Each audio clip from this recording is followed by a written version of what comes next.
Hello everyone, so I am going to make our scrunchie that we have here. I know there is so many scrunchie tutorials, so I am just adding my part in because they are adorable and the color of your choice is so important because just look at it, it's so pretty. But I am making one to match with my sandals because they will be a set. So get a rubber band that is similar to the color that you have, so it's not as obvious if you do any stretching. Like this one I have here is a white, or beige, so it blends in more. I am using this pink because I don't have the red one. Basically, go ahead and get your hook. We are going to use a 3.5 milliliter hook. Start with a slip knot.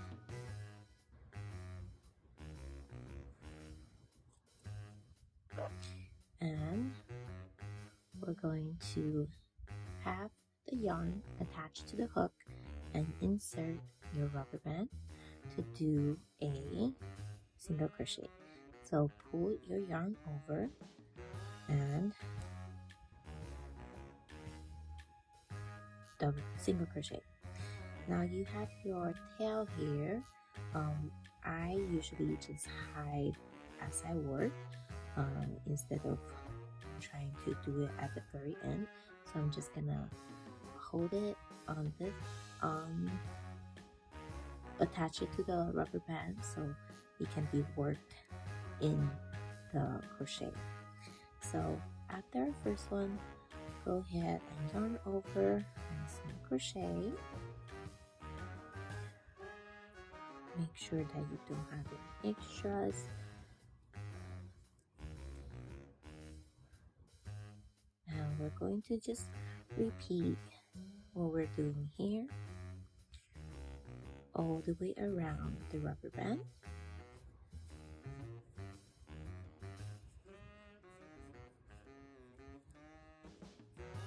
And I will be back once I made it to the end.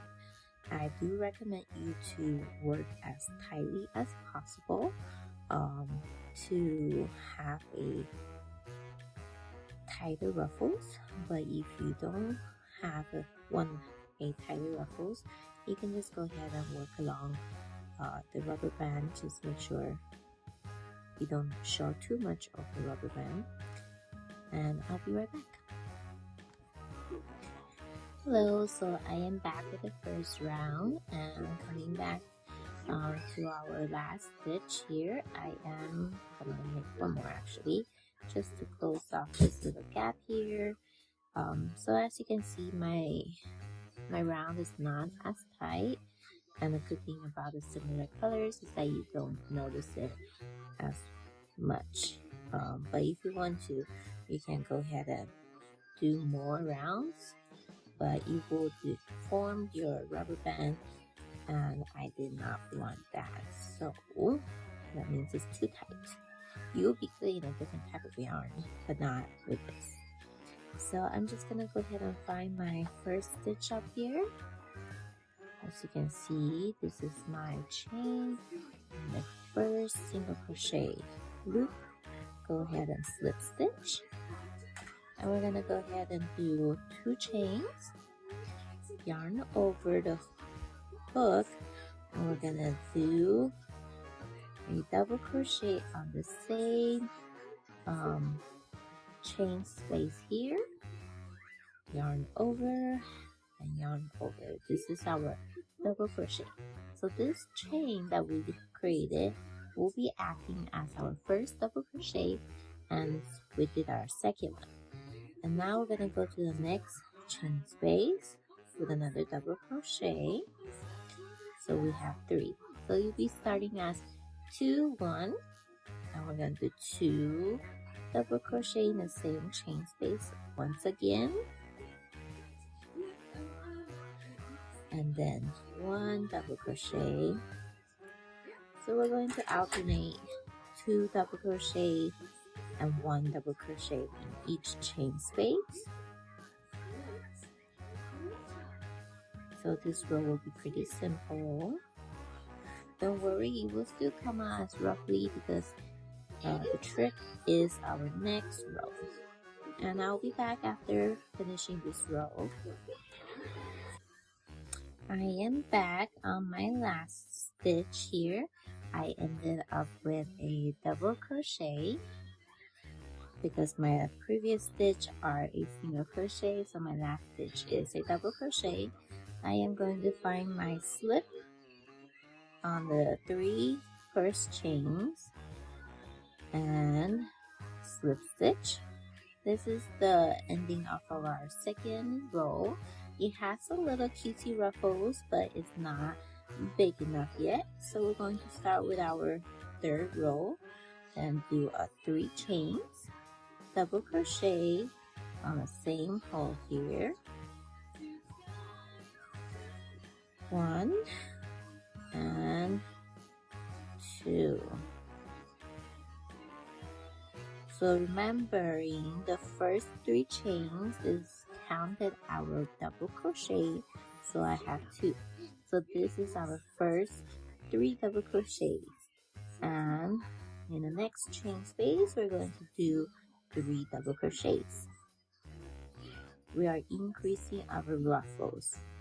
So for this row we're doing 3 double crochets in each chain space, and that is where our big ruffles will come in.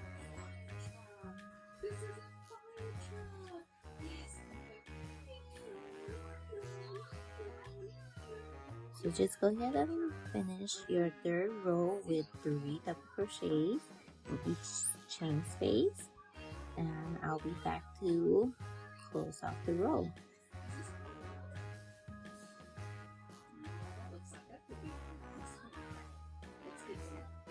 Alright, so I am back on my last one. As you can see, the ruffles are coming in and it is looking fabulous. I am on my last stitch, so make sure you have 3, and I am going to find the slip stitch here and just go ahead and pull the yarn and cut off.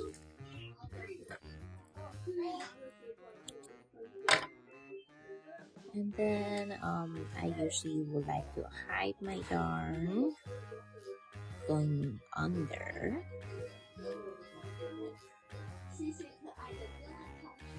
I'll do it like this.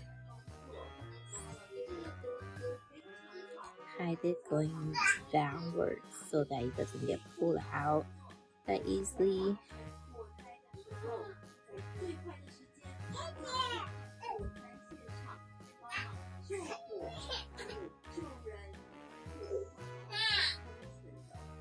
Pull it, fix it, and then cut off the extra yarn.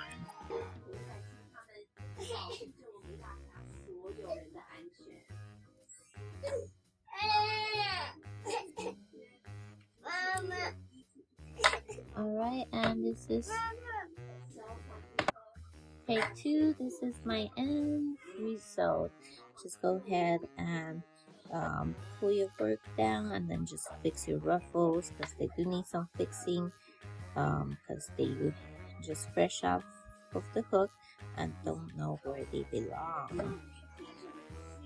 There you go.